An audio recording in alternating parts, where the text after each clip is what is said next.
Now I'd like to talk to you a little bit about the individual education program form that's used in the meeting by the school district. So when you go to a meeting and there's 10 people in the room and there's somebody over there in the corner typing away, and every once in a while they tell them to put this into the IEP or that into the IEP. If you're wondering what they're typing and what they're looking at, then we're going to show you that form step by step by step. Now, here is the first page of the form. I'm going to show you this in actual size so you get an idea of what it looks like, and then as we go through the form I'm going to zoom in on different sections so that they're easier to read, and we'll go through it step by step.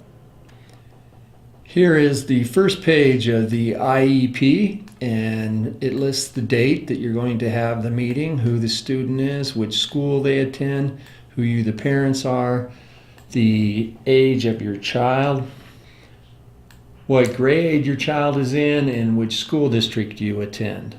The next section lists who's in attendance at the IEP meeting. And of course, there's the mandatory participants, as we talked about before. There's you, the parent, the student when appropriate, the regular classroom teacher, the special ed teacher, the school district representative who can make decisions at the meeting, and an individual to interpret the evaluation results. Of course, discretionary people are service agencies if your child is receiving services from another agency or you're in the transition stage, and a non-public representative if your student's attending a non-public school, if they're in private school, because the school district still remains responsible to ensure that they have special education.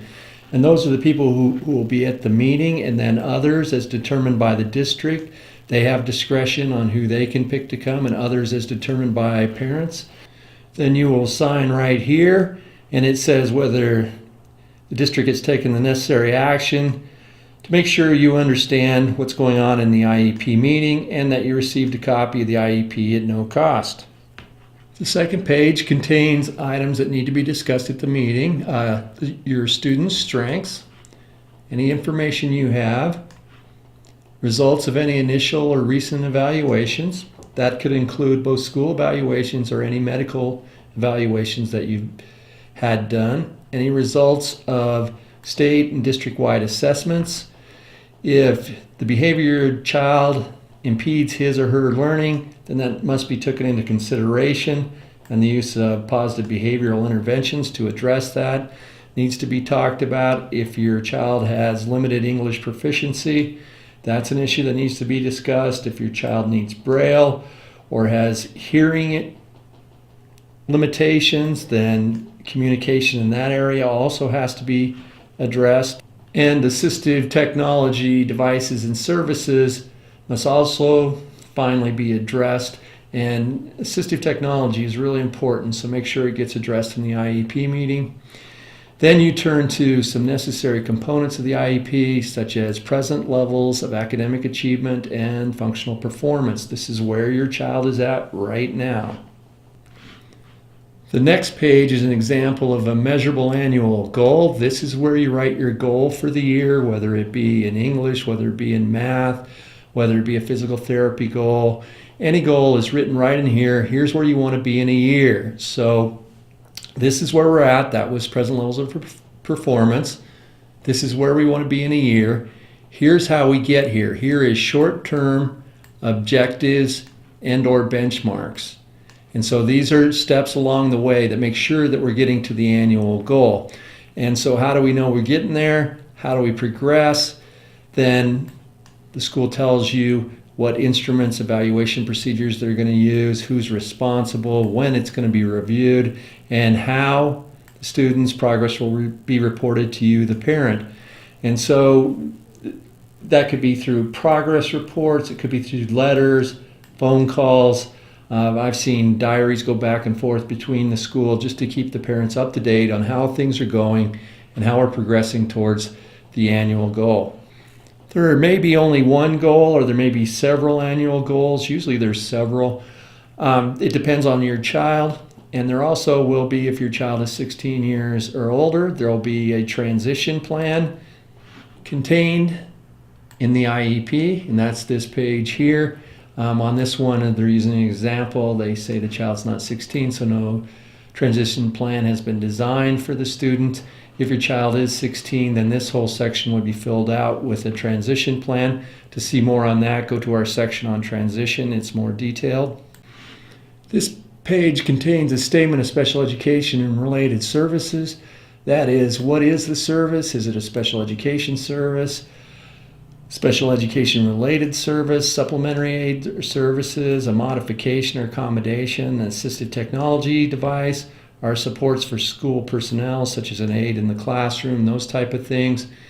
Then how long is it going to take place? When does it start? When does it end? Usually this follows your annual goal, but sometimes you can finish them earlier. So this is the start date, this is the end date, where the service is going to be provided at. The frequency of the service, how many times a day, how often, how many months, does it follow the school calendar year? So it could be 45 minutes, one time a day, and then 2 days of the week. Or it could be 45 minutes 2 times a day, 5 days a week for 9 months if it's a full school year. And does it follow the school calendar year? Yes. If you were doing extended school year or something, this would say no. This tells us the percentage of time that your child will be in the regular classroom. They'll either be in special education related services with regular education peers, how often, and how often they're not with the regular education peers. So it could be 80% of the time they're with the regular education peers with support in the classroom. 0% of the time they're not with their regular classroom, and the percentage of time they spend in the regular classroom. So it gives you a percentage of time so that 100% of your child's time is accounted for.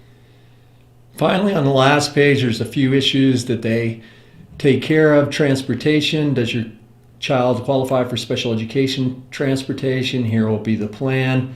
Assessment. Will your child participate in a district-wide assessment with accommodations? Or due to academic and functional performance, will your child participate in an alternate assessment, and why?